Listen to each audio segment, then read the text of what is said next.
अपने YouTube channel special education by PSK में स्वागत है। आज हम लोग दिव्यांगता के क्षेत्र से कुछ प्रश्नों का अभ्यास करेंगे जो बहुत सारे परीक्षाओं में पूछे जाते हैं। अच्छे अच्छे क्वेश्चन लेकर आए हैं। तो चलिए हम लोग शुरू करते हैं। क्वेश्चन नंबर 1 है, भारतीय पुनर्वास परिषद के अनुसार श्रवण बाधित व्यक्तियों का श्रवण दोष कितने डीबी तक होना चाहिए? इसका ऑप्शन है A 60 DB hearing loss, B 65 DB hearing loss, C 70 DB hearing loss और डी है 75 डीबी हेयरिंग लॉस। तो इसका राइट आंसर हो जाएगा आपका ऑप्शन सी सही हो जाएगा, 70 डीबी हेयरिंग लॉस। चलिए अगला क्वेश्चन हम लोग देखते हैं। क्वेश्चन नंबर 2, अधिगम अक्षमता शब्द का प्रयोग किसने किया था? ऑप्शन ए है ब्लायूलर ने, B Samuel A Kirk, C Michael Dell और डी है अन्नी शार्प। इसका राइट आंसर आपका क्या हो जाएगा? इसका राइट आंसर आपका हो जाएगा ऑप्शन बी सैमुअल किर्क। अगला क्वेश्चन हम लोग देखते हैं। भारतीय सांकेतिक भाषा का राष्ट्रीय संस्थान कहाँ स्थित है? ऑप्शन ए है इंदौर, बी मुंबई, सी कोलकाता और डी नई दिल्ली। इसका राइट आंसर बताइए। इसका राइट आंसर आपका हो जाएगा ऑप्शन डी नई दिल्ली। अगला क्वेश्चन, IRTC का फुल रूप क्या है? IRTC का पूर्ण रूप क्या है? Option A regional rehabilitation training centre, B regional research and training centre, C rehabilitation research and training coordinator और ऑप्शन डी है rehabilitation research training and centre. इसका राइट आंसर आपका हो जाएगा option A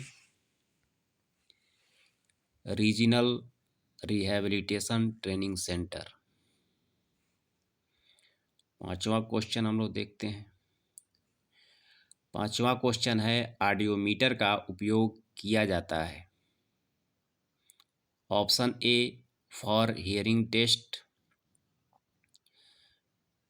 B for visual test, C for speech test और option D है none of this. तो audiometer का उपयोग हम किसके लिए करते हैं? इसमें जो है ऑप्शन ए सही हो जाएगा, यानी स्वर्ण प्रशिक्षण के लिए किया जाता है। चलिए अगला क्वेश्चन देखते हैं हम लोग। क्वेश्चन नंबर 6, यदि किसी बच्चे को स्कूल बैग पैक करने में समस्या है तो वह किस समस्या से ग्रसित है? Option A dyspraxia, B pervasive development disorder, C dyslexia और ऑप्शन डी है रेट्स डिसऑर्डर। तो समस्या क्या हो रही है बच्चे में स्कूल बैग पैक करने में? तो क्या हो जाएगा? इसका ऑप्शन हो जाएगा option A dyspraxia. Question number 7 है, सामाजिक अंतःक्रिया की समस्या किसके अंतर्गत आती है? ऑप्शन ए है childhood disintegrate disorder. Option B है dyscalculia. C pervasive development disorder. D dysgraphia. तो इसका राइट आंसर आपका हो जाएगा आपका option C pervasive development disorder. 8वां क्वेश्चन, ऐसी शिक्षा व्यवस्था जिसके अंतर्गत दिव्यांग विद्यार्थी को शैक्षिक संस्थान के अनुसार तैयार होकर आना पड़ता है उसे कहते हैं? Option A special education. Option B inclusive education. Option C integrative education और ऑप्शन डी है नॉन ऑफ दीज। तो इसका राइट आंसर क्या हो जाएगा? इसका राइट आंसर आपका हो जाएगा ऑप्शन सी एकीकृत शिक्षा।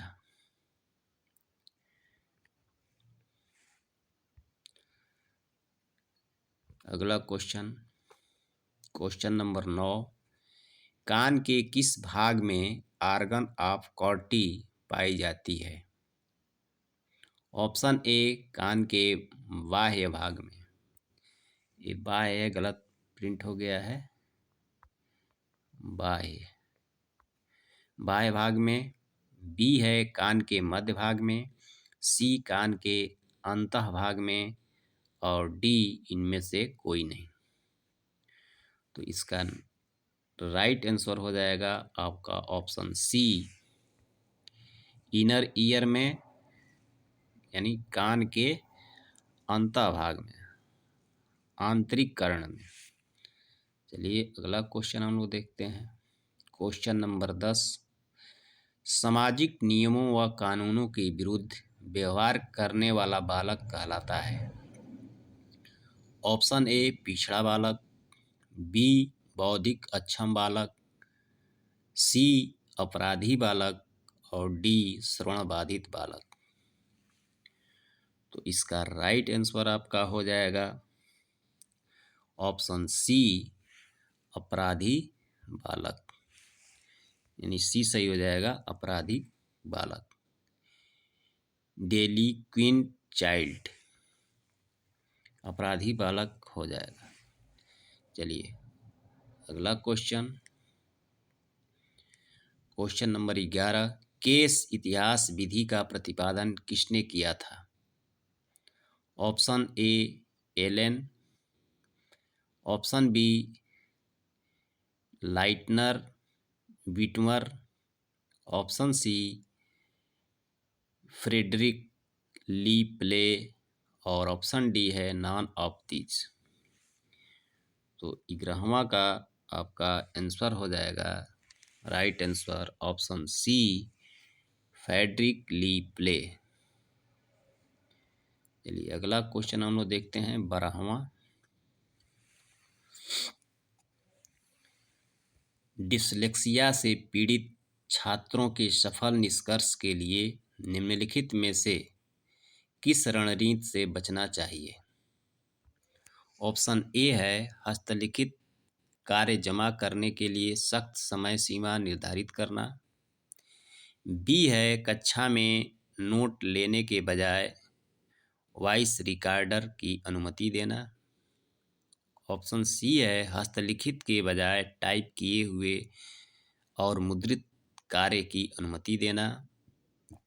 और ऑप्शन डी है व्यक्तिगत गति से पढ़ने और लिखने के लिए अवसर प्रदान करना। तो इसका राइट आंसर आपका हो जाएगा ऑप्शन ए हस्तलिखित कार्य जमा करने के लिए सख्त समय सीमा निर्धारित करना। चलिए अगला क्वेश्चन हम लोग देखते हैं। क्वेश्चन नंबर 13, ब्रेल किस पर आधारित है? ब्रेल लिपि जो है किस पर आधारित है? तो ऑप्शन ए है बिंदुओं पर, बी रेखाओं पर, सी उभार पर और डी इनमें से कोई नहीं। तो ब्रेल लिपि जो है किस पर आधारित है? तो 6 बिंदुओं की सहायता से हम लिखते हैं, इसलिए बिंदुओं पर आधारित है। सेल एक बना होता है जिसमें 6 बिंदु होता है।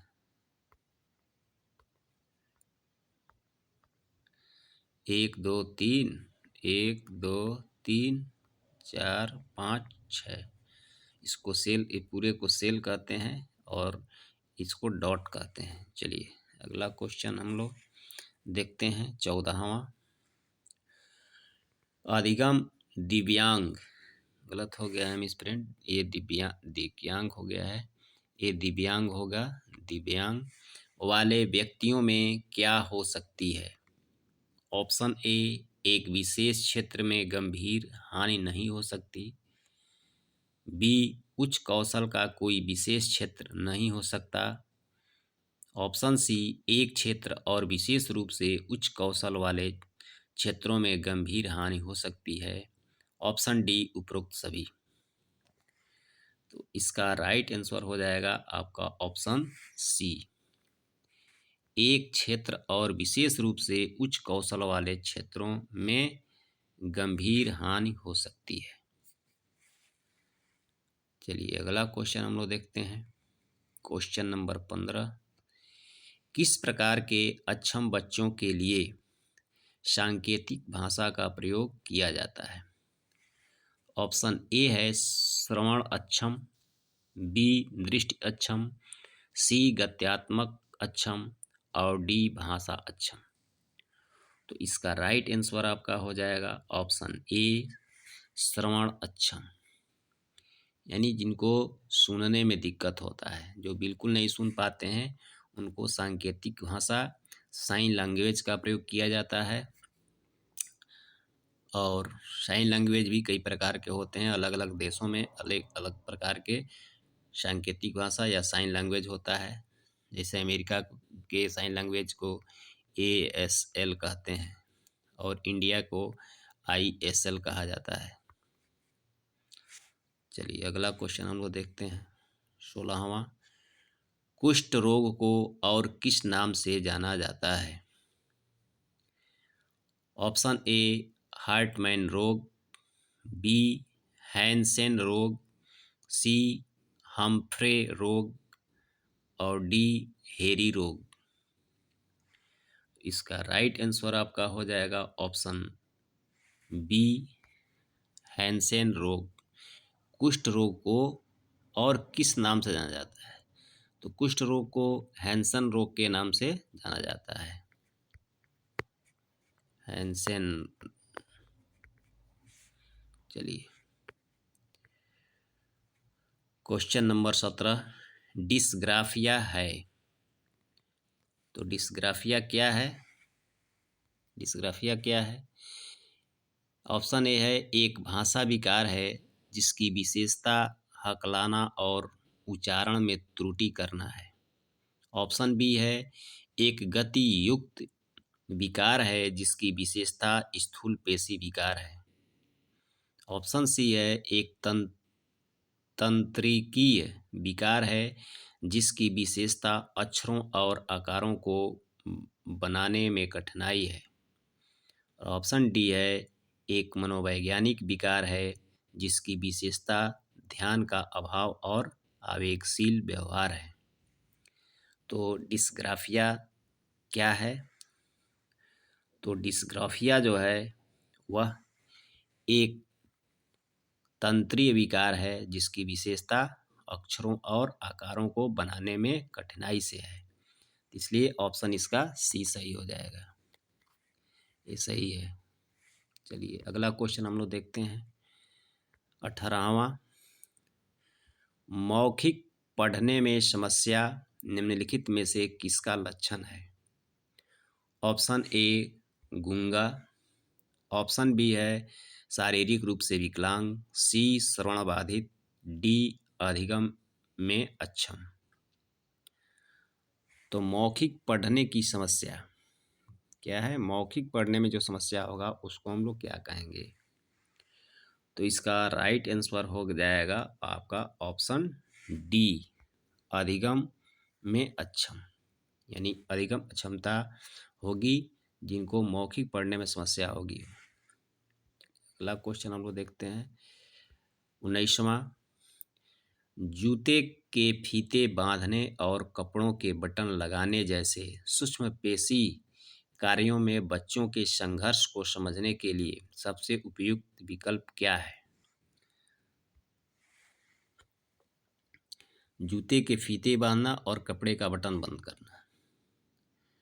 ये फाइन मोटर है, तो इसमें क्या उपयुक्त विकल्प होगा? Option A dyspraxia, B dysgraphia, C dyslexia और डी डिस्टोपिया। तो इसका राइट आंसर आपका हो जाएगा ऑप्शन ए डिस्प्रेक्सिया। डिस्प्रेक्सिया इसका उपयुक्त विकल्प है। चलिए अगला क्वेश्चन हम लोग देखते हैं 20वां, अधिगम अक्षमता सामान्यतः किसमें पाई जाती है? ऑप्शन ए खासकर उन बच्चों में जिनमें सगे संबंधियों को ऐसी समस्या है, बी औसत से बेहतर आईक्यू वाले बच्चों में, सी लड़कियों की तुलना में लड़कों में अधिक, और ऑप्शन डी है शहरी क्षेत्र की तुलना में ग्रामीण क्षेत्र के बच्चों में अधिक। तो इसका राइट आंसर आपका हो जाएगा ऑप्शन ए खासकर उन बच्चों में जिनके सगे संबंधियों में ऐसी समस्या है। ये राइट आंसर हो जाएगा ऑप्शन ए। चलिए अगला क्वेश्चन देखते हैं 21वां, बधिर बच्चों में क्या होने की संभावना होती है? क्या होने की संभावना होती है? ऑप्शन ए है dysgraphia, option B dyscalculia, option C dyslexia और ऑप्शन डी इनमें से कोई नहीं। तो इसका राइट आंसर आपका हो जाएगा ऑप्शन ए डिस्ग्राफिया। चलिए अगला क्वेश्चन, खराब लिखावट से संबंधित लिखने की योग्यता में कमी किसका एक लक्षण है? ऑप्शन ए है डिस्ग्राफिया, बी डिसकैलकुलिया, सी डिसलेक्सिया और डी इनमें से कोई नहीं। इसका राइट आंसर आपका हो जाएगा ऑप्शन ए डिस्ग्राफिया हो जाएगा। डिस्ग्राफिया ये जो है लिखने से संबंधित है, डिसकैलकुलिया जो है गणित कार्यों से संबंधित है और डिसलेक्सिया ये पठन से संबंधित है। चलिए अगला क्वेश्चन हम लोग देखते हैं, अधिगम अक्षमता से ग्रसित बालक, ऑप्शन ए है कुछ भी नहीं सीख पाते, बी अधिगम के कुछ पक्षों से संघर्ष करते हैं, सी बहुत कम बुद्धि लब्ध होती है और डी बहुत बुद्धिमान व परिपक्व होते हैं। तो इसका राइट आंसर हो जाएगा आपका ऑप्शन बी कि अधिगम अक्षमता से ग्रसित बालक अधिगम के कुछ पक्षों से संघर्ष करते हैं। ये सही हो जाएगा आपका ऑप्शन बी। अगला क्वेश्चन है 24वां,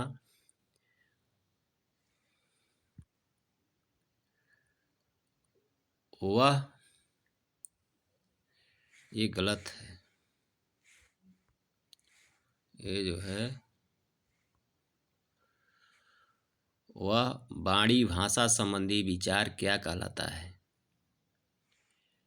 ऑप्शन ए है अफेजिया, बी सेरेब्रल पाल्सी और सी अल्जाइमर और डी डाउन सिंड्रोम।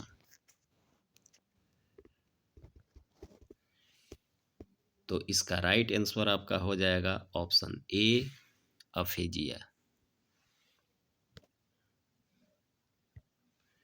अगला क्वेश्चन, क्वेश्चन 25, निम्नलिखित में से कौन सी अधिगम विकलांगता का कारण बन सकता है?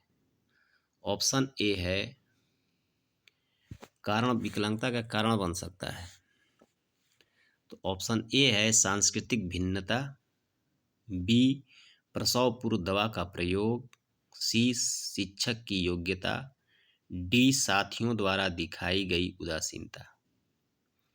इसका राइट आंसर आपका हो जाएगा ऑप्शन बी, प्रसव पूर्व दवा का उपयोग। यही जो है अधिगम विकलांगता का कारण बन सकता है।